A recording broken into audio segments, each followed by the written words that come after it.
오늘은 새가족반 제4강에 있는 그런 내용인데요.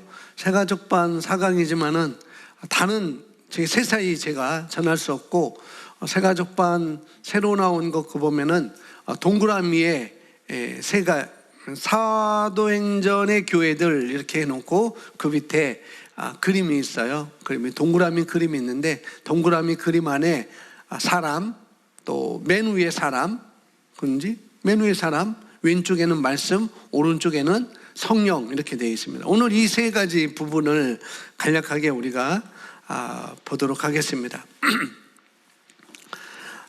사도행전의 교회들이라고 했는데, 여기 가로 열고 제가 제목에 보면은 교회의 문화에 대해서 오늘 말씀을 좀 나누려고 하는데, 교회 문화에 대해서는 좀 뒷부분으로 아마 갈 것 같아요. 중요한 오늘 흐름을 오늘 말씀을 통해서 우리가 나눌 것입니다. 그래서 성경은 성경 그대로, 말씀은 말씀 그대로 정확하게 우리가 면밀히 살펴서 공부하는 것이 굉장히 중요합니다. 성경 우리가 여기 써놓지 않는데요, 우리 사도행전 6장을 한번 펴서 보겠습니다. 사도행전 6장입니다. 사도행전 6장 시대는 바로 그 네로 황제 시대 때거든요. 아주 가장 핍박이 있었던 로마의 황제 중에서 이 네로라는 이 황제가 기독교를 가장 많이 핍박했던, 가장 심하게, 가장 악랄하게 그리스도인들을 핍박했던 그런 시대였습니다. 그럼에도 불구하고 사도행전 6장에 보니까 6장 1절부터 보니까 믿는 자가 더 많이 늘어났다고 그랬어요. 신기하죠? 핍박이 있는데 그리스도인들이 더 많이 늘어났다. 우리가 말하고 있던 것처럼 부흥이 됐다는 거죠. 사도행전의 교회가 핍박이 심했지만은, 아주 어려웠지만은, 그러나 믿는 자의 수가 더 많아졌다라고 말하고 있어요. 그게 뭐냐면은 우리가 알고 있는 3장에서부터 그게 시작되잖아요. 그들이 성령 세례를 받고, 베드로가 설교하니까 3,000명이 회개 역사가 일어나고, 그렇게 일어난 일들이 많이 있었습니다. 그런데 중요한 것은 그때 핍박이 있었다는 거죠. 그런데 믿는 자가 더 많아졌어요. 어쨌거나 핍박에도 그리스도인들이 더 많아졌다라고 1절에 이렇게 말하고 있고요. 그러다 보니까 사도행전 교회 내부에 갈등이 일어났어요. 두 파가 생겼죠. 파가 생겨갖고 유대인 헬라파와 헬라인 헬라파가, 헬라인 유대 그 기독교 교회 안에 이렇게 두 파가 갈라져서 여러 가지 문제가 생겼죠. 두 파가 생기게 되었고, 서로 사역을 하는데 또 원망을 하게 돼요. 우리가 더 많이 한다, 너희가 더 적게 한다, 그런 원망을 하게 되는데, 그런 과정에서 사도들이 12사도가 그런 말 하죠. 이제 우리가 이 일을 우리가 할 것이 아니라 좀 이제는 사람을 세워가지고 이 일을 맡기도록 하자라고 이렇게 사도들이 그런 얘기를 하죠. 사역하다가 일이 많이 버거워졌나 봐요. 그래서 세밀하게 그런 부분까지 관찰하지 못하고 이렇게 했는데, 이제는 우리가 구제 사업에 대해서, 식사 대접하는 것에 대해서 우리가 일꾼들을 세우자. 이것을 전담해서 할 수 있는 일꾼들을 세우자라고 이렇게 임명하는 것이 있었습니다. 그래서 일꾼들을 세우는데, 성경에서는 집사라고 얘기하는데 집사라는 명확한 그런 명칭이 안 나와요. 그런데 그냥 헬라어의 의미를 찾아서 봉사라는 그런 의미가, 제가 갑자기 생각 안 나는데, 봉사라는 그런 의미가 헬라어로서 집사라는 그런 집을, 그러니까 집에서 어떤 맡겨서 일을 처리하도록 하는 그런 관리인, 청지기, 그런 의미에서 이제 집사라고 해서, 그래서 성경에서 일곱 집사 이렇게 말하는데, 집사라는 그런 명칭은 없어요. 그냥 일꾼, 봉사자, 구제 사역을 하는데 일꾼들을 세우자라고 해갖고 그런 사람들을 이제 세울 때 조건이 있는 것을 볼 수가 있습니다. 6장 3절에 보니까 6장 3절 한번 읽어보겠습니다. 형제들아 시작.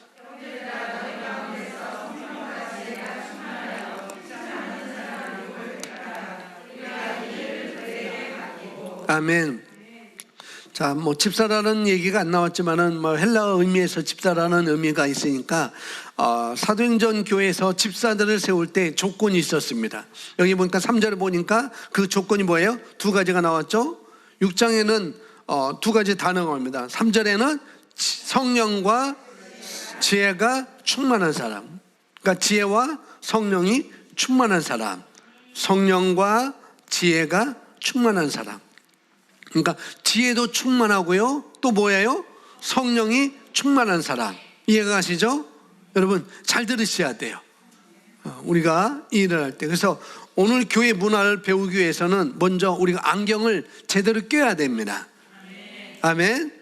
그래서 뭐 우리가 시커먼 안경 끼고 보면은 안 되고 또 흐릿흐릿한 안경을 끼고 보면은 제대로 볼 수가 없어요. 여기 안경 쓰신 분들 계시는데 안경을 안 닦으면 어떻게 돼요? 흐릿흐릿해서 잘 안 보이잖아요. 그래서 그런 것들을 다 우리가 걷어내야 됩니다. 그러니까 교회의 문화를 우리가 어떻게 이해할 것인지 정확하게 우리가 알아야 된다는 거죠. 아멘.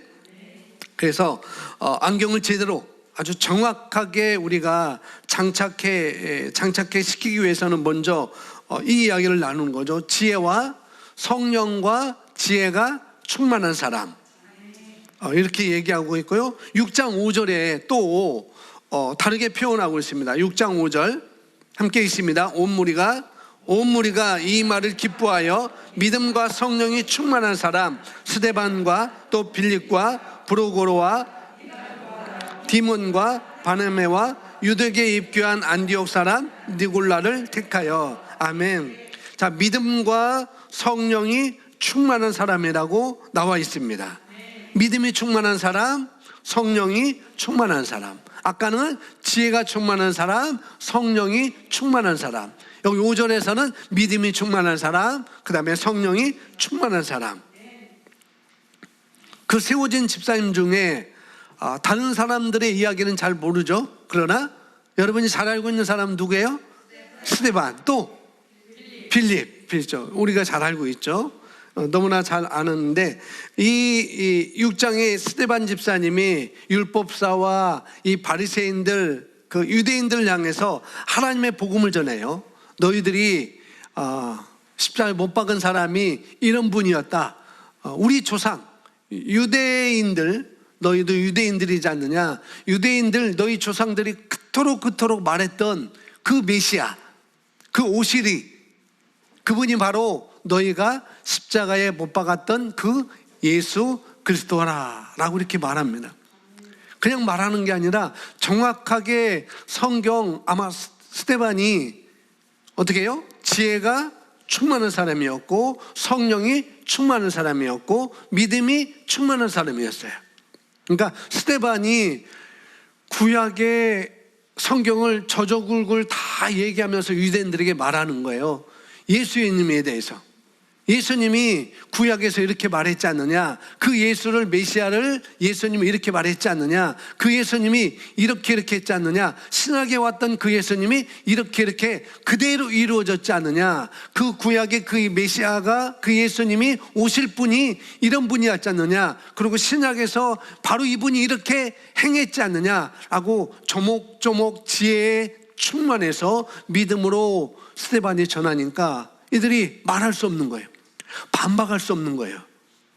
반박을 해야 되는데 말씀이 다 들어맞거든요.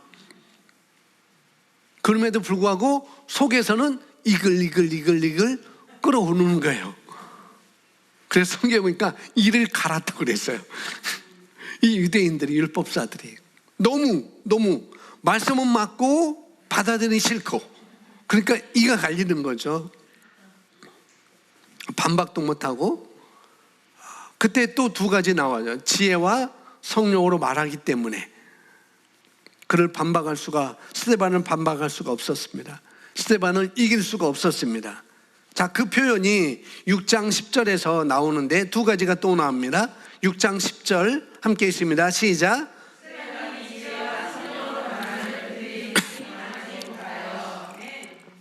믿음과 성령 혹은 지혜와 성령 이렇게 나오고 있죠. 그러면 예수님과 함께 지냈던 사도행전 교회에 예수님 떠났지만은 그 12명의 제자들이 12명의 사도들이 핵심적인 요인이 뭐냐면은 두 가지라고 볼 수 있죠. 믿음과 성령이 충만한 사람.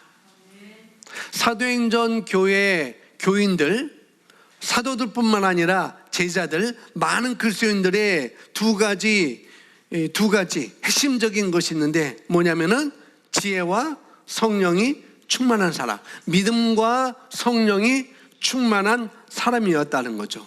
7명의 집사님도 똑같이 그런 사람을 세운 것입니다.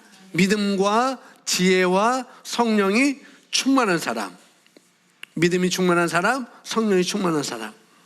제가 좀 더 쉽게 이야기해드릴게요. 믿음이 충만하다는 건 뭘까? 그러면은 스데반과 7 집사님들이 그때 교인들이 믿음이 충만하다고 했는데 믿음이 충만하다는 건 뭘까? 그 뭐냐면은 말씀을 꾸준히 공부하고 말씀의 지식을 삶의 우선순위를 삼고 적용하는 것을 얘기하는 것입니다. 다시 말씀드릴게요. 믿음이 충만하다는 건 뭐냐면은 말씀을 꾸준하게 공부하여 말씀의 지식을 삶의 우선순위로 삼고 적용하는 것을 얘기한다는 거죠. 딱 한 문장 하면은 말씀을 공부하는 사람들입니다. 말씀을 우선순위로 삼기 때문에 그들은 큐티를 하는 거죠. 하루를 시작할 때 말씀으로 생각하고 말씀으로 얘기하고 말씀으로 시작합니다. 그들은 그게 습관이 되어 있던 것이죠. 예수님처럼 제자처럼 그들은 항상 말씀으로 방향을 제시했습니다. 제자들도 그렇고 사도들도 그렇고 7명의 집사님들도 항상 말씀으로 그들의 삶의 방향을 제시를 하는 거죠. 그리고 성령이 충만한 사람이라는 것은 뭐냐면은 성령으로 인도받는 사람이다 라는 그런 의미입니다. 성령과 또 교제하고 기도하는 사람을 성령이 충만한 사람이다 라고 이렇게 말할 수가 있는 것이죠. 이런 사람은 항상 성령님과 함께 교제를 합니다. 그리고 내가 어떻게 해야 될지 그 삶의 방향을 또 물어보기도 하고 그런 것이죠. 예수님 어떻게 할까요? 주님 어떻게 할까요? 성령님 인도해 주세요. 성령님 말씀해 주세요. 성령님을 경배합니다. 주님을 경배합니다 라고 이렇게 말하는 것이죠. 그래서 오늘 또 여러분이 예배 드릴 때 성령님의 임재를 인식하시고 물어보는 사람들은 오늘 어떤 말씀을 내가 가져가야 될지 성령님 내게 말씀해 주세요. 내게 말씀해 주세요 라고 물어보는 사람들은 성령님의 도우심을 더 쉽게 받을 것입니다. 더 효과적으로 가져갈 것이고요. 그리고 기도하는 삶을 꾸준하게 살아가는 것이죠. 그래서 영의 인도를 받습니다. 믿음과 성령이 충만한 사람, 이것이 주님이 바라보는 제자의 조건이기도 하고 또 그리스도인들의 삶의 핵심이라고도 말할 수가 있습니다. 우리 하나님께서 아주 중요하게 생각하시는 부분이 바로 이거라는 거죠. 그래서 사도행전이 이렇게 기록되어 있는 것이죠. 오늘 제목입니다. 괄호 안에 있는 것입니다. 한번 읽어볼까요? 시작. 교회의 문화는 이것이다. 교회의 문화는 이것이다. 여러분, 스타벅스의 문화가 뭘까요? 스타벅스 가보신 분 흔들어 보세요. 스타벅스의 문화가 뭘까요? 예? 인사를 크게 한다. 그게 문화. 스타벅스의 문화는 인사를 크게 한다. 그것이 될 수 있을까요? 또 다른 분들이 느낀 것은 닉네임을 말해준다. 아주 잘 가시는지 모르겠지만은 뭐 한두 번 가고도 캐치할 수가 있죠. 뭐 스타벅스 뭐 저도 이쪽 어디야 월곶에 신세계 사이먼을 가게 되면은 거기 뭐 스타벅스가 있잖아요. 나올 때 뭐 커피를 마시는 게 아니라 저는 자몽을 마시기 때문에 자몽을 요청해서, 근데 거기 자몽은 별로 아니에요. 티벳이라서 그냥 저는 알갱이를 좋아하는데 티벳에서 별로 안 좋아하는데 가면은 아주 스타벅스만의 어떤 문화, 럭셔리하죠. 거기서 뭐 코로나 터지기 전에는 뭐 다른 커피숍도 마찬가지만은 뭐 거기서 책도 볼 수도 있고 또 뭐 스타벅스만의 어떤 딱 노고가 지켜져 있는 커피와 텀블러와 또 담요 같은 거, 그런 것이 스타벅스의 문화가 아닐까요? 그러겠죠? 다 그런 것이 있습니다. 여러 가지가 있는데 바로 그런 거라는 거죠. 자, 우리가 살아가는 데 있어서 교회의 스타벅스도 그런 문화가 있다는 거죠. 물론 우리 커피트리에도 어떤 문화가 있을 거예요. 어떤 문화가 다 있을 것이고, 그런데 교회도 문화가 있습니다. 그런데 교회 문화를 우리가 어떻게 정확하게 있는 그대로 깨끗하게 보기 위해서, 교회는 이런 문화가 있구나, 우리 시험복된 교회는 이런 문화가 있구나, 한국 교회 문화는 이런 거구나 라고 우리가 정확하게 보기 위해서는요, 먼저 여러분이 선입견을 먼저 제거하셔야 돼요. 그래서 아까 시꺼먼 안경을 우리가 벗어버려야 된다는 것, 흐릿흐릿한 성경이 아니고 안경을 닦아내야 돼요. 잘 보이는 거. 그래서 선입견을 우리가 제거를 해야 됩니다. 그래서 오늘 그런 이야기를 좀 하도록 하겠습니다. 여러분, 원조가 뭔지 아세요? 원조? 처음 만든 거? 처음 만든 거 그게 원조인가요? 처음 만든 것보다도 처음 만드는 사람, 그 물건이 될 수도 있겠죠. 그러니까 제가 찾아보니까 이렇게 돼요. 원조가 뭐냐 하면은 어떤 사물이나 물건의 최초 시작으로 인정되는 사물이나 물건을 얘기합니다. 혹은 처음 시작한 사람을 이야기합니다. 이것이 원조라는 거죠. 여러분, 인간의 원조는 누구일까요? 아담이라고요? 아메바 아닌가요? 아메바 아니에요? 우리가 정확히 아셔야 돼요. 사람의 원조는 아담입니다. 아담. 그래서 물건의 원조, 사람의 원조는 아담이고 물건의 원조, 여러분 LG전자의 원조가 뭔지 아세요? 금성. 어떻게 아세요? 금성. KBS ETV의 원조는 뭔지 아세요?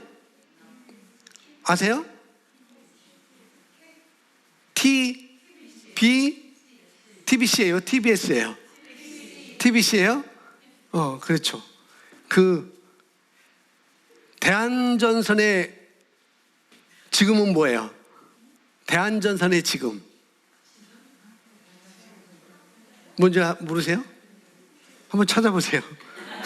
대한전선의 지금은 모르겠어요. 저도 찾아보지 않았어요. 대한전선의 후시가 뭔지 한번 찾아보세요. 제가 찾아본다 해다 깜빡이고 안 나와서 찾아보지 못했습니다. 자, 그래요. 그렇습니다. 여러 가지 우리가 원조를 알아봤어요. 그러면 라면은 원조. 라면, 삼양라면, 삼양 소고기 라면, 그게 삼양의 원조죠. 그다음에 라면 중에서 빨간 국물의 원조는 뭐예요? 신라면입니다. 그전에는 그렇게 빨갛지 않았었어요. 근데 신라면이 라면 선전하는 거 아니에요? 다 그런 거죠. 이제 원조가 다 있다는 거예요. 원조가 있는데요. 면으로 하면은 비빔면의 원조는 뭐예요? 너무나 잘하시네. 팔도. 그게 좀 제일 맛있는 것 같아요. 그죠? 근데, 뭐 다 원조가 중요합니다. 그러니까 그 원조를 정확하게 우리가 이해를 하기 위해서는 정말 여러분들이 삼양라면도 그렇고 삼양도 그렇고 뭐 팔도도 그렇고 뭐 LG 뭐 여러 가지 다 원조가 있잖아요. 근데 교회도 원조가 있고 또 여러 가지 원조가 있는데 우리가 원조를 이해하기 위해서는 우리가 사람을 이해하기 위해서는 사람의 원조는 아담이라고 그랬잖아요. 아바마가 아니고 우리가 원숭이도 아니었고 우리가 침팬지도 아니었습니다. 정확하게 우리의 근원은 원조는 사람 자체였었어요. 그리고 우리가 잘 이해를 하셔야 되죠. 그래서 하나님께서 자, 넘어가겠습니다. 우리가 1930년대 우리 한국교회에 감리교회의 부흥사님이 계셨었어요. 장로교회는 부흥사가 그렇게 없었습니다. 그러니까 감리교회에 부흥사가 있었는데 그분이 이용도라는 목사님이셨어요. 굉장히 사역을 굉장히 많이 하셨었는데 저는 안양대 전신의 대한신학교 있고 이렇게 물왕리에 가면은 우리 교단의 설립자 김치선 박사님의 묘가 있고 그렇습니다. 우리 교단에서는 이분을 이 감리교의 부흥사 1930년대 감리교 부흥사였던 이 이용도 목사님을 이단이다, 신비주의다라고 이렇게 제가 배웠어요. 공부할 때 교회사를 공부할 때 그렇게 배웠습니다.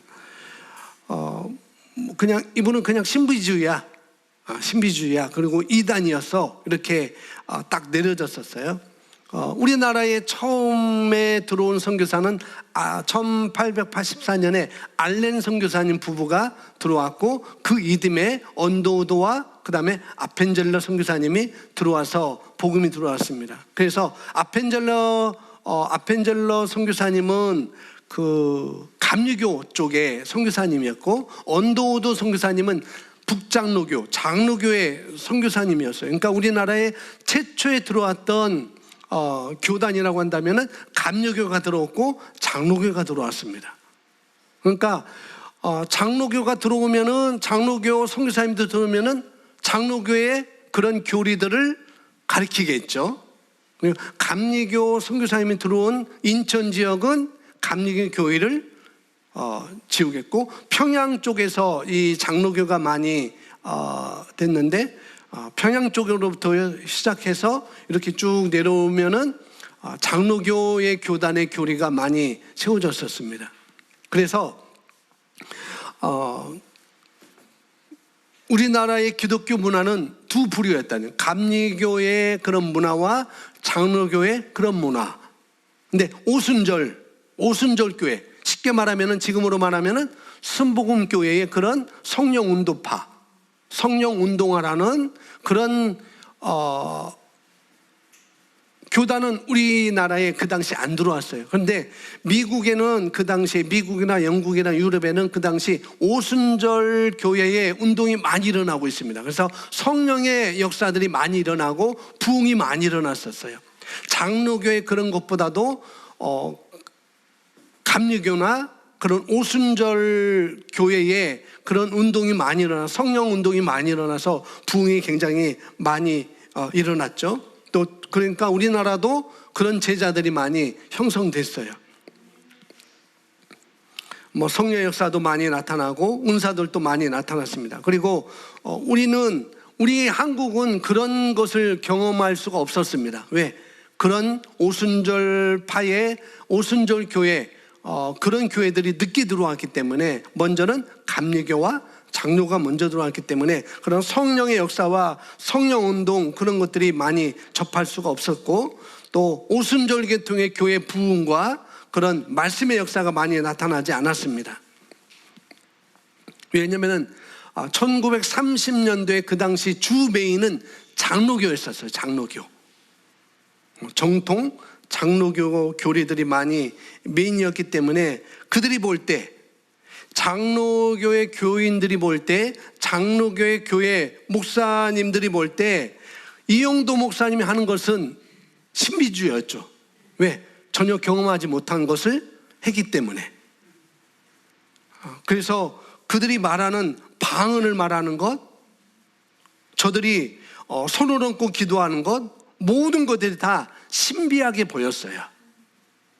아주. 그래서 신비주의로 책정을 한 거죠. 그래서 신비주의 시작된 사람으로 이용도 목사님이라고 이렇게 기독교 교회에 서서 우리가 배웠습니다. 신비주의자 이용도, 그 다음에 진보주의자 김재준 목사님, 그러니까 통합축으로, 그 다음에 정통주의자 박경용 목사님, 박사님, 이렇게 세 파로 이렇게 나눠졌어요. 여러분 잘 모를 거예요. 아시고 싶은 분은 신학 하시기 바랍니다.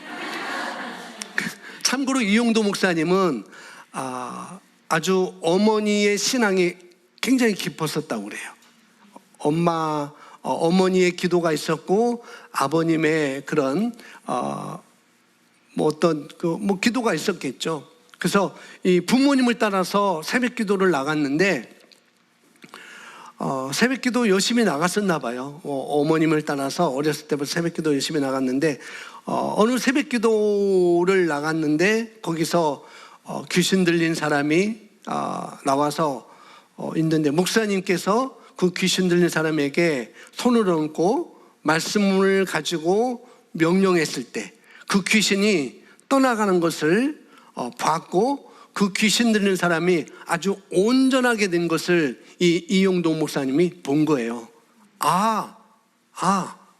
다른 게 아니구나. 말씀에 능력이 있구나. 말씀대로 하면 되는구나 라고 이 부분이 이용도 목사님이 거기서 깨달은 거예요. 정말 말씀이 살아있네.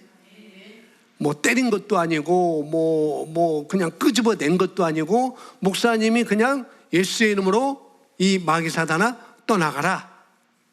말씀에서 말한 것처럼 이 자녀에게서, 이 여인에게서 떠나가라 라고 할 때 정말로 이 여인이 평안을 얻고 온전한 사람이 된 것을 보고 정말 놀랬던 거예요. 정말 이런 역사가 일어나는구나. 그래서 이용도 목사님이 그때부터 말씀을 공부하기 시작했고 성경을 문자 그대로 받아들인 거예요. 손을 얹으면 되네. 방언을 말하면 되는구나 라고 말씀을 그대로 갖게 된 것이죠. 그래서 그때 이 목사님께서 목사님이 되시고 5년간을 사역을 하셨어요. 5년간. 근데 2년간은 이 목사님께서 결핵을 앓으셔가지고 2년간은 투병 생활하면서 복음을 제대로 전하지 못했습니다. 그런데 3년 동안 정말 이 복음을 전하면서 많은 역사들이 일어나고 부흥이 일어났습니다. 3년 동안 사역을 했는데 한국교회에 상당히 부흥이 일어났고 영적인 변화가 일어나기 시작했어요. 사람들이 은혜도 많이 받고 믿는 자의 수가 더 많이 일어나고 많은 사람들이 불교에서 유교에서 회심이 일어나고 예수님을 영접하는 그런 일이 많이 나타났어요. 그런데 이분이 예수님을 영접하고 말씀을 계속 공부하고 그런 현상을 보게 되니까 말씀으로 그냥 말씀을 따라가면 되는구나. 말씀을 따라가면 되는구나. 그래서 이분이 나중에 성령 연사와 역사도 나타나는 것을 보고 이분이 그런 사역을 하게 되는 거죠. 그런데 그 당시 이용도 목사님이 목사님 안수받고 이런 사역을 할 때 그 당시 기득권이었던 주 메인이었던 장로교에서는 아주 꼴사납게 보이는 거죠. 그렇게 보이는 거예요. 그래서 장로교에서는 심지어 장로교에서 많이 그러니까 이용도 목사님의 출신은 감리교회에서도 이용도 목사님을 이단이다라고 이렇게 딱 정해버렸어요. 이단이 기득권 장로교회 목사님들이 비판하면서 이단으로 정죄했던 제목이 뭐냐면은 잘 들어보세요.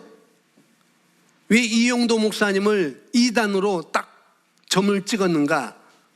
그것이 제목이 뭐냐면은 기도하는데 불 끄고 기도했다. 그래서 이단이다. 손을 얹고 기도했다. 그래서 이단이다. 마가복음 16장 말씀을 그대로 가져가지 않은 거죠. 그래서 이단으로 정죄됐어요. 그리고 또 하나는 뭐냐면은 전에 이런 일을 하던 사람이 대부분 사입이나 이단이었다. 그래서 이 사람도 이단인가 아닌가라고 정확하게 알지도 못하고 이단으로 장로교에서 또 감리교에서 옹호를 해서 딱 이단으로 정죄를 했습니다. 그런데 시간이 많이 흘러가지고 알게 된 건 이단이 아니었다 라고, 이단이라는 것을 철폐를 하고 이분은 이단자가 아닙니다 라고 다시 부흥사로 목사님으로 정통교회 그런 복음주의자로 이분이 다시 복원이 되었어요.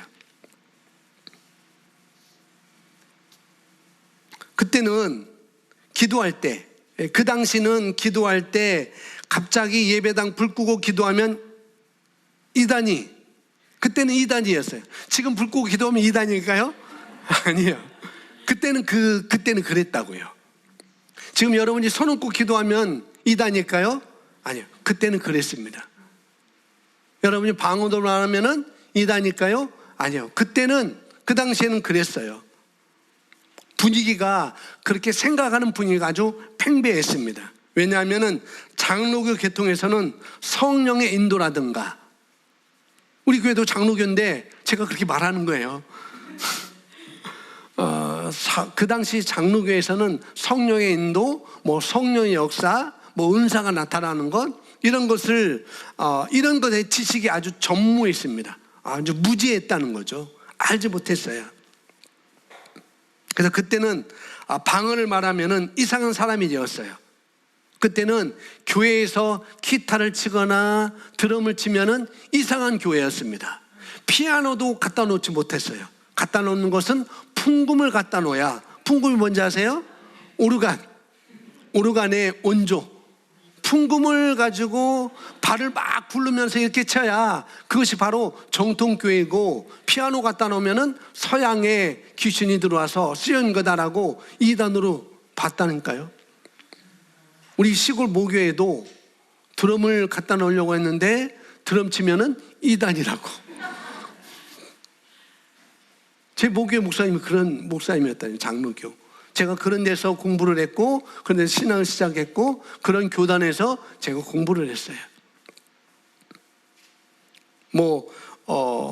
성령의 역사가 많이 나타났음에도 불구하고, 그래서 믿는 자들이 회심이 많이 일어났음에도 불구하고, 한국 교회가 많이 부흥했음에도 불구하고, 그런 장로교회와 그런 어떤 기득권의 목사님들의 뭐냐면은 교권주의, 또 형식주의, 또 교조적인 태도로 상당히 세속화가 됐던 것이죠. 그래서 그 이전까지는 선교사님들이 예배당을 안 지었어요. 그냥 초가집을 하나 사가지고 거기서 예배드리고 자기 집에서 예배드리고 그랬는데, 자꾸 이렇게 교권주의, 형식주의, 교조주의가 이렇게 자꾸 살아나다 보니까 이제는 예배당을 짓자라고 얘기했고, 이제는 사택을 구입하는 것. 그 전까지는 이용도 목사님도 사진 보면은 두루마기, 하얀 두루마기나, 두루마기 맞아요? 맞아요, 집사님? 두루마리가 아니고 두루마기, 회색이나 검은색 두루마기를 입고 설교하시고 그랬어요. 그런데 어느 순간에 교권주의 딱 들어오니까 두루마기는 안 입고 까만 가운을 입네. 그래서 이것만 입어야만이 설교를 할 수 있고, 이 까만 가운을 입어야만이 성찬식을 할 수 있고, 그렇게 돼버렸어요. 지금도 그것을 교권주의와 형식주의를 따지는 분들은 가운을 안 입고 성찬식을 거행하면 안 된다고, 하지 말라고 그래요. 근데 성경에 그게 있나요? 성경에 성찬식을 할 때 까만 가운을 입고, 여름에는 더우니까 하얀 가운을 입고 성찬식을 해야 된다라고 성경에 나와 있느냐? 아니라는 거죠. 근데 그런 것들이 교회 문화였었어요. 근데 교회 문화인데 그런 것은 정확하게 우리가 알고 해야 된다는 거죠. 성경에서 있느냐 없느냐, 그걸 우리가 알고 가야 되는 것이죠. 자, 구약시대에서는 그래서 우리가 말씀대로 가야 됩니다. 말씀대로. 그래서 이용도 목사님의 그런 성령 운동을 하는 교회들 어떻게 보면은 극단주의로 빠지는 분들이 있어요. 그래서 극단주의로 빠져가지고 뭐 어떤 체험을 해야 되고 또 감정으로 이렇게 치우쳐야 되고 그래서 이렇게 너무 극단적으로 치우치는 분들은 뭐냐면은 하나님의 말씀을 폄하해 버립니다. 말씀을 좀 살펴보고 공부하는 것을 폄하해 버리죠. 그러나 또 말씀 위주로 가는 장로교회 그런 시대에 그런 목사님들은 또 이런 것들을 또 폄하해 버렸어요. 성령 역사가 일어나는 것, 방을 말하는 것, 손을 얹고 기도하면은 낫는 것, 그런 것들을 폄하해 버렸습니다. 그러다 보니까 은사를 복음에 합당하게 유용하게 사용하는데도 불구하고 그것을 아주 전무한 무지를 가지고 있었기 때문에 그러다 보니까 상당히 장로교가 그 당시부터 세속화되었고 한국교회가 세속화되었던 거예요. 그러니까 마귀는 좌 아니면 우로 치우치게 합니다. 이거 아니면 저거, 그렇게 치우치게 하죠. 그런데 근데 목사님, 성경에서도 좌를 택하든지 우를 택하든지 라고 말씀하잖아요. 그건 뭐냐면은 말씀대로 가라는 거예요. 좌든지 우든지 그것이 이치가 중요한 게 아니고 말씀에 가하면 좌도 괜찮은 것이고 말씀에 가하지 않으면 우도 아니다라고 성경에서 말하고 있는 것이죠. 우리는 그렇게 가야 됩니다. 교회는 그렇게 가야 된다는 거죠. 말씀대로 우리는 가야 됩니다. 여러분 말씀대로 가십시오. 아멘. 왜 이렇게 구차하게 교회사를 말씀했냐면은 우리가 교회를 알기 위해서 그래요. 아멘. 이런 시각이 필요하고 정확하게 우리가 공부를 해야 됩니다. 정확하게 우리가 볼 줄 알아야 돼요. 자, 교회는 세 가지에 대한 중요한 요소를 가지고 있습니다. 첫 번째, 교회는 뭐라고요? 사람입니다. 교회는 사람. 교회는 뭘까요? 자, 에베소서 1장 22절 23절 찾아서 누가 한번 읽어주세요. 에베소서 1장 22절 23절 찾으셨으면 누가 읽어주시기 바랍니다. 에베소서 1장 22절. 또 만물을 그의 발 아래 복종하게 하시고 그를 만물 위에 그의 머리로 삼으셨느니라. 교회는 그의 몸이니 만물 안에서 만물을 충만하게 하시는 이에 충만합니다. 아멘. 22절에 또 만물을 그의, 누구일까요? 예수님. 예수님의 발 아래 복종하게 하시고 그를, 누구를? 예수님을 만물 위에 교회의 머리로 삼으셨느니라. 그러니까 예수님은 교회의 머리가 되십니다. 그리고 23절에 교회는 그의, 예수님의 몸이니, 그러니까 지체라는 거예요. 교회는 예수님이 머리시고 교회는 예수님의 지체라는 거죠. 팔다리, 몸뚱아리, 그런 것, 지체가 바로 교회라고 성경에서 말하고 있습니다. 자, 에베소서 1장 23절에 교회는 그의 몸이라고 이야기를 합니다. 그리고 그리스도가 머리입니다. 몸은 누구죠? 몸은 교회입니다. 그러니까 교회당이, 예배당이 교회가 아니라는 거죠. 예배당이 교회 아닙니다. 누가 교회입니까? 예, 믿는 자 한 사람 한 사람. 예수님이 머리이시고 그분의 몸인 우리가 교회입니다. 그럼 우리는 누구죠? 예수 그리스도를 믿고 거듭난 사람. 그것이 바로 교회라는 거죠. 사람이라고 했는데 그러면은 믿지 않는 사람들도 교회인가? 아니라는 거예요. 거듭난 사람이 바로 교회인 것입니다. 거듭난 사람들의 모임이 바로 교회인 것이죠. 눈에 보이는 이 건물, 건물, 이 건물도 물론 유형적 교회라고 이렇게 불려집니다. 유형적 교회. 그렇게 불리기도 하는데요. 더 정확하게 이해하면 예배당이죠. 예배당. 구약시대에는 성전 문화였어요. 그래서 성전으로 다 남자들은, 성인 남자들은 1년 3번씩 다 성전으로 모이기, 절기 때마다 성전으로 가서 예배를 드려야 됐습니다. 그런 게 문화였었어요. 성전 문화였습니다. 구약에는. 그때는 성전에 하나님께서 임하셨기 때문에 그렇게 가야 했던 것이고요. 그러면 지금은 예배당에 임하시는가? 물론 그럴 수 있습니다. 그런데 더 정확하게는 뭐예요? 그러나 정확하게는 믿는 자들 모임에 성령님께서 임하시는 것입니다. 아멘. 그래서 믿는 자들 모임 가운데 지금 성령님이 임하신 것이죠. 왜? 성령님이 이제는 모든 사람들 안에 계시기 때문에 저와 여러분이 가는 곳이 바로 거룩한 곳입니다. 아멘. 그래서 여러분이 다니는 회사가 불신자가 세웠다 할지라도 여러분이 가서 믿는 사람 2-3 사람이 모이면 그것이 바로 예배 초소가 되는 것입니다. 아멘. 거기에는 성령님이 임하시는 거예요. 아무리 불신자가 세웠다 할지라도 그렇게 되어 있는 것입니다. 자, 마태복음 18장, 여기 성경 나오는데, 자, 마태복음 18장 20절 읽어보겠습니다. 교회는 사람들이라고 그랬어요. 읽어보겠습니다. 시작.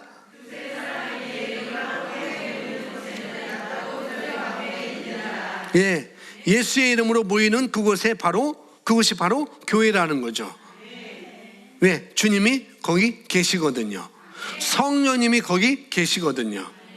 그래서 주님은 믿는 자들의 모임 가운데 임하십니다. 자, 마태복음 16장은 베드로가 또 그런 고백을 하죠. 주는 그리스도시요, 주님은 기름 부음 받은 자입니다 라고 이렇게 고백을 하니까 16장 18절에 예수님께서 그 말에 대답을 하셔요. 16장 18절 읽어보겠습니다. 또 내가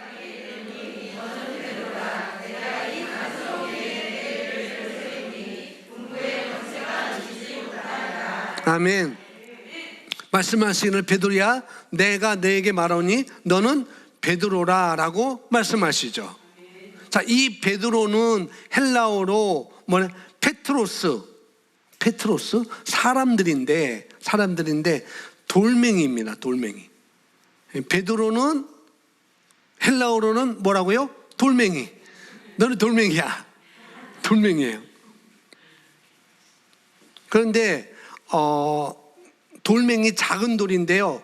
그런데 이 반석 위에 하면서 너는 베드로라 라고 말씀하시면서 내가 이 반석 위에 내 교회를 세우리니 할 때 반석이 나오죠. 반석이라고 말씀하면서 이 반석은 헬라어로 페트라라는 단어예요. 페트라. 요르단에 혹시 가게 되면은 페트라 사원이 있죠. 바로 뭐냐면은 큰 바위를 깎아서 궁전을 지은 것이 바로 페트라 사원인 것이죠. 그러니까 여기 반석이라는 것은 바로 페트라라는 단어를 씁니다. 페트라라는 이것은 큰 바위라는 의미예요. 큰 바위. 같은 성분인데 크다는 거죠. 돌도 바위도 같은 성분이죠. 전혀 다르지 않습니다. 그런데 이 반석은 크다는 거예요. 이 반석이 뭐예요? 이 반석 위에 내 교회를 세우리니 라고 말씀하고 있죠. 이 반석이 뭘까요? 이 반석이 뭘까요? 성경 말씀에 근거에 보면 반석이 뭘까요? 시편 18편이나 19편에 보면은 여호와는 나의 반석이시오 라고 고백을 하고 있어요.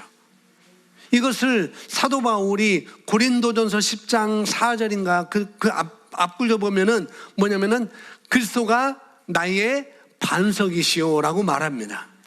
반석은 그리스도다 라고 구약에서는 하나님이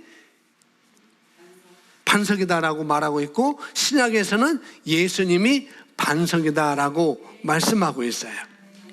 반석은 곧 그리스도시라 라고 이렇게 말하고 있죠. 그러니까 예수를 믿는 신앙 고백이기도 합니다. 이 반석이라는 건 바로 예수님이세요.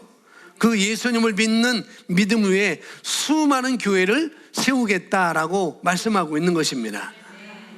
그 믿음의 고백을 하는 사람들, 예수님을 받아들인 믿고 영접한 사람들 통해서 교회를 세운다는 것이죠. 그들이 바로 또 교회라고 이렇게 말하고 있습니다. 바로 믿는 사람들이 바로 교회라는 거예요. 교회는 누구라고요? 믿는 사람들의 모임. 여러분 교회입니까? 예, 우리는 교회입니다. 아멘. 그분 안에 누가 계시죠? 여러분 안에 누가 계세요? 예수 그리스도가 계시고 하나님이 계시고 성령님이 계시죠. 아멘. 그러므로 그는 어떤 사람인가? 의로운 사람입니다. 아멘. 여러분은 거룩한 자입니다. 여러분에게는, 그래서 우리가 영이라고 그랬잖아요. 그래서 우리에게는 죄가 있을 수가 없어요. 아멘. 그리고 질병이 오더라도, 우리에게 질병이 오더라도 질병은 기겁하고 도망갈 수밖에 없습니다. 질병이 오더라도 어떻게 해요? 덜덜덜덜 떨고 있습니다. 지금 명령만 기다리고 있는 거예요. 아멘. 나가라고. 이해가 되십니까? 우리가 누구인지? 아멘. 여러분은 거룩한 교회입니다. 예루살렘 성전이 아니고 바로 저와 여러분이 거룩한 성전인 것이고 교회인 거라는 거죠. 아멘. 믿는 사람들이 교회예요. 그래서 우리가 잘 알아야 돼요. 교회 문화. 교회는 우리 믿는 사람들이라는 것. 아멘. 집사님, 권사님, 교회가 지저분해졌어요. 우리 교회 청소해야 돼요. 그건 틀린 말이에요. 교회가 지저분했다는 것은 여러분 속이 지저분했다는 거니까 교회 청소해야 된다. 그렇게 말하고 정확하게 하셔야 돼요. 예배당을 좀 치우자. 그렇게 하셔야 되죠. 교회는 바로 저와 여러분이니까 우리는 더러워질 수 없어요. 아멘. 우리는 거룩한 전입니다. 거룩한 교회예요. 아멘. 제가 잘 들어보겠습니다. 우리 교회 청소하자. 그런 분이 없도록 하시겠습니다. 예배당 청소합시다 라고 하셔야 됩니다. 예배 쳐서 우리가 청소합시다 라고 이렇게 얘기를 해야 되는 거죠. 우리가 또 성령 충만하게 해주는 것이 아닙니다. 우리는 성령 충만하도록 어떻게 해요? 돕는 것이에요. 우리가 방언을 주는 것이 아니에요. 방언을 하도록, 방언을 말하도록 우리가 돕는 거라는 거죠. 아멘. 이런 용어들을 우리가 정확하게 쓰셔야 되는 거예요. 교회 청소, 성령을 주는 것, 방언을 주는 것, 이런 거 정확하게 우리가 해야 되죠. 자, 두 번째는요. 두 번째 교회는 뭐라고 해요? 말씀. 사람들이 어떻게 태어났는지 여기서 얘기해 줍니다. 중요한 요소는 따라합니다. 말씀입니다. 첫 번째 교회는 사람들이고 두 번째는 뭐라고요? 말씀입니다. 자, 요한복음 3장 5절 읽습니다. 시작.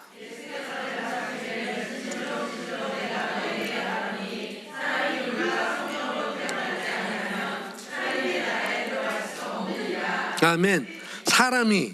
사람이 물과 성령으로 태어나지 아니하면, 물과 성령으로 거듭나지 아니하면 하나님 나라에 들어갈 수 없느니라라고 예수님께서 그 당시 공무원이었던 니고데모에게 지금 하는 말입니다. 사람이 뭐로 태어난다고요? 예, 하나님이 말씀하셨어요. 예수님이 말씀하셨습니다. 뭐로? 물과 성령입니다. 자, 성령은 성령의 도우심으로 우리가 거듭납니다. 성령이 역사하시는 거죠. 그래서 물과 성령으로 태어나지 아니하면, 그것은 뭐냐면 성령의 도우심으로 우리가 거듭난다는 것이고, 성령님이 역사해야 된다는 것이죠. 물은요? 물은 하나님의 말씀입니다. 그 말씀이라는 것에 대해서 정확하게 나오면서 에베소서 5장 26절에 이렇게 말씀하고 있죠. 에베소 26장 26장에 5장 26절 함께 있습니다.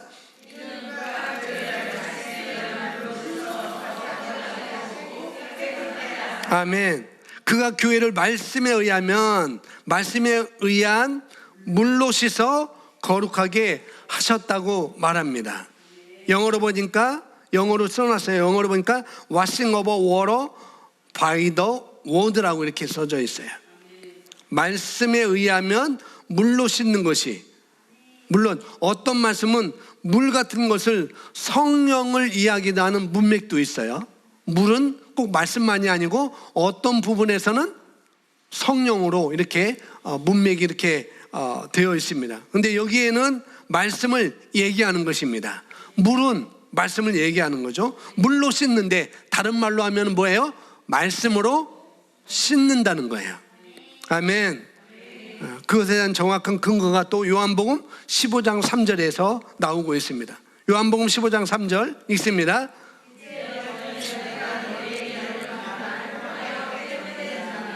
아멘. 이제 너희는 내가 너희에게 일러준 말, 다른 말로 말씀을 통하여 어떻게 되었다? 깨끗하게 되었느니라. 아멘. 여러분이 거듭난 것은 무엇으로 거듭난 거예요? 말씀. 성령, 물과 성령으로. 여기서는 말씀. 우리는 말씀으로 거듭났습니다. 처음에는 사람이 뭐로 만들어졌죠? 흙으로 만들어졌어요.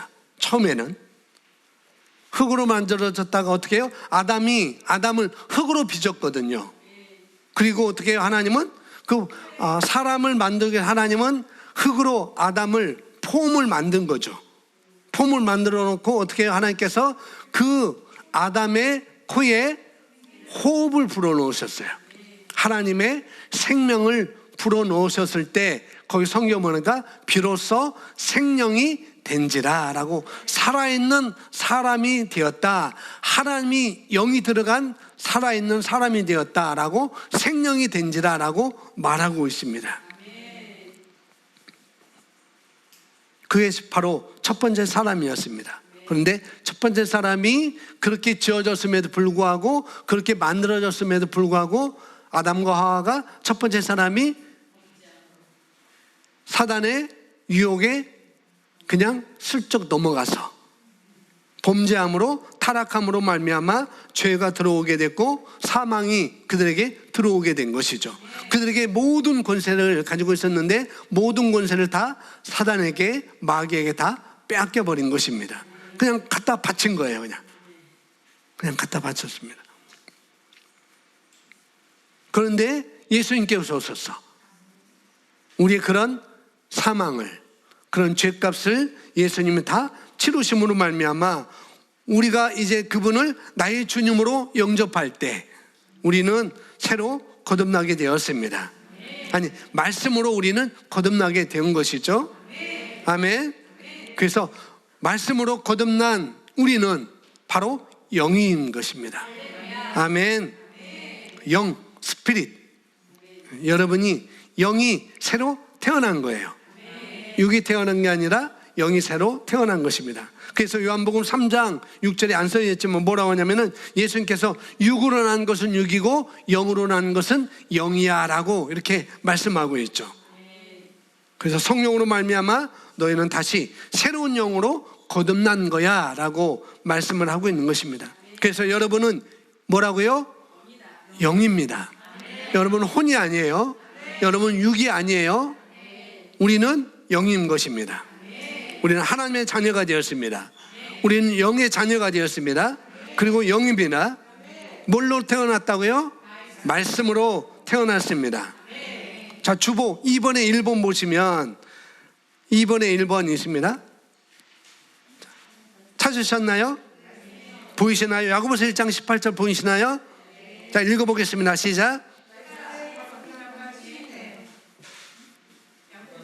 야고보서 1장 18절 말씀 시작.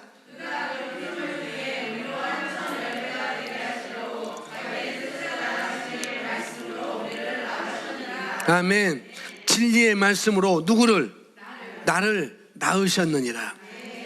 하나님이 우리를 첫 열매, 첫 사람이 되게 하시려고 말씀으로 지으셨다라고, 말씀으로 낳으셨다라고 얘기를 하고 있습니다.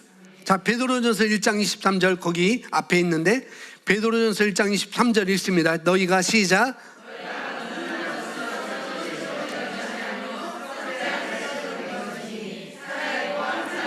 하나님의 말씀으로 되었느니라. 아멘. 너희가 거듭난 것은 썩어질 씨가 아니라 썩지 아니할 씨인 하나님의 말씀으로 너희는 그렇게 된 거야 라고 얘기합니다. 아멘. 지금 우리는 말씀의 근거에서 공부하고 있습니다. 아멘. 오늘 나누는 모든 말씀, 자주 듣는 메시지잖아요. 뭐 야고보서 1장 18절도 그렇고 베드로전서 1장 23절 말씀도 그렇고 성경 말씀이죠. 이것이 우리에게 사고가 돼야 돼요. 말씀이 우리에게 인식이 되셔야 됩니다.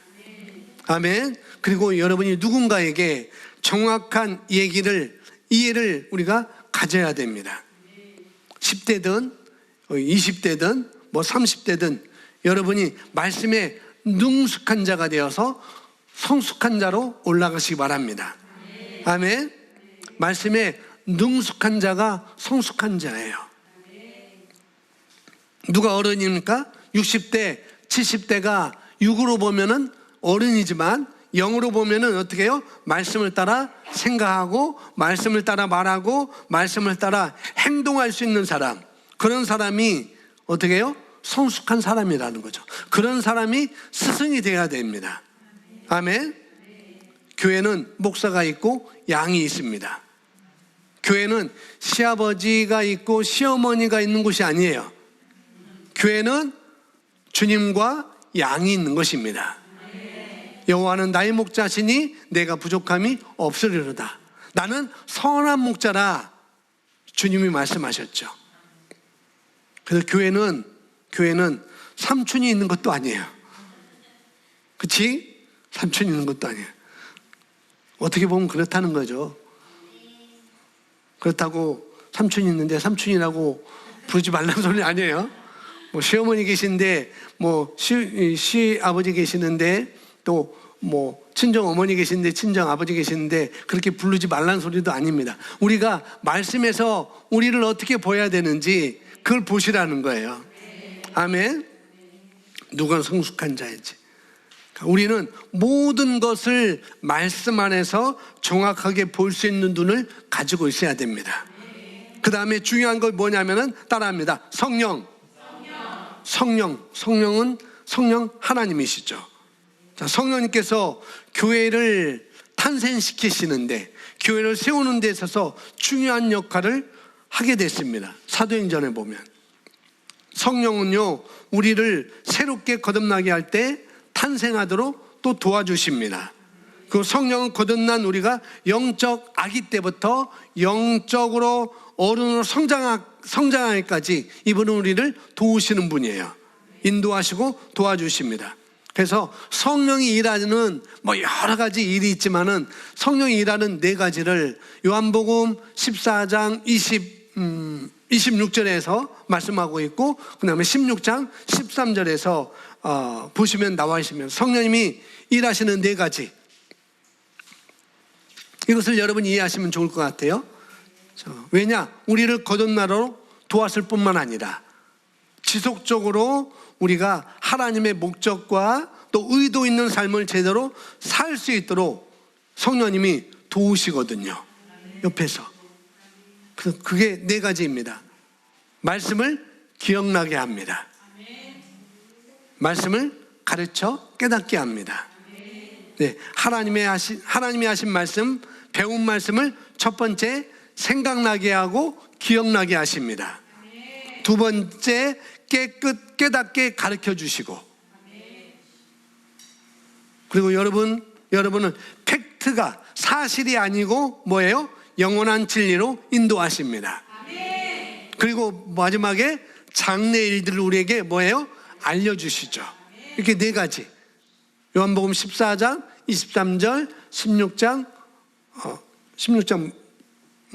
26절, 그 다음에 16장 23절. 이렇게 성령이 4가지 이 사역에 대해서, 일에 대해서 알려줍니다. 그래서 성령께서 이렇게 우리에게 일하시죠. 그래서 우리는 항상 어떻게 해요? 교회는 말씀으로, 말씀의 지도를 우리가 받을 뿐만 아니라 성령의 인도하심을 적극적으로 우리가 받아들여야 됩니다. 한번 고백할까요? 말씀과 성령이 충만하는 교회, 말씀과 성령이 충만한 교회, 지혜와 성령이 충만한 교회.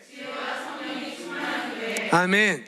이제 옆 사람에게 인사합니다. 당신은 하든지 뭐 자매님하든지 형제님하든지 성도님하든지 당신은 지혜와 성령이 충만합니다. 당신은 믿음과 성령이 충만합니다. 능히 당할 사람이 없네요. 아멘. 그렇습니다. 여러분은 무적입니다. 아멘. 무적함대. 그리스도 예수 안에 있는 여러분은 무적입니다. 아멘. 그러니까 할 수 없다고 생각하는 것이 있다고 한다면 그런 것들은 쓰레기통에 집어넣으세요. 호주머니에 갖고 다닐 필요 없어요. 쓰레기를 호주머니에 갖고 넣는 사람은 없어요. 갖고 다니는 사람은 없습니다. 이걸 다 버리시기 바랍니다. 우리는 말씀이 가하다고 하면 가한 줄 아는 것이죠. 아멘. 우리는 그럽니다. 그러니까 우리는 믿는 것은 이치를 따르는 것이 아니에요. 물론 이치도 우리가 따라야 되겠지만 우리는 말씀을 믿음으로 살아가는 존재들입니다. 아멘. 교회는 첫 번째 믿는 사람들의 모임인 것이고, 교회는 말씀인 것이고, 교회는 성령인 것입니다. 아멘. 말씀이 있어야 되고 성령님도 있어야 되고 믿는 사람들의 모임이 있어야 되는 것이죠. 우리는 머리로 예수님을 믿는 게 아니에요. 그렇죠? 우리는 심령으로 주님을 믿는 것입니다. 심령으로 주님을 여러분이 만나셔야 돼요. 심령으로 주님을 보는 것입니다. 우리는 영으로 살아갑니다. 할렐루야. 그래서 여러분 영을 아십시오. 우선 말씀입니다. 말씀이지만 장로교처럼 말씀만 하면 안 되고, 감리교처럼 성결교처럼 오순절처럼 성령의 충만함을 받고 그 역사를 우리가 인정하고 우리가 할 수 있는 것입니다. 아멘. 우리는 말씀이 가하다고 하면 말씀이 있으면 우리는 다 해야 되는 거예요. 말씀도 중요하고 성령 충만함을 우리가 받고 살아가야 됩니다. 또 영의 인도를 받는 것도 너무나 중요해요. 말씀의 인도 받는 것, 영의 인도 받는 것 너무 중요합니다. 따라합니다. 제한하지 마십시오. 옆에 사람에게 제한하지 마십시오. 제한하지 마십시오. 예, 내가 알고 있는 안경을 가지고 제한하지 마시고, 내가 알고 있는 그 안경으로 여러분이 제한하지 마시기 바랍니다. 성경이 말하는 대로 걸어가는 것이 중요합니다. 아멘.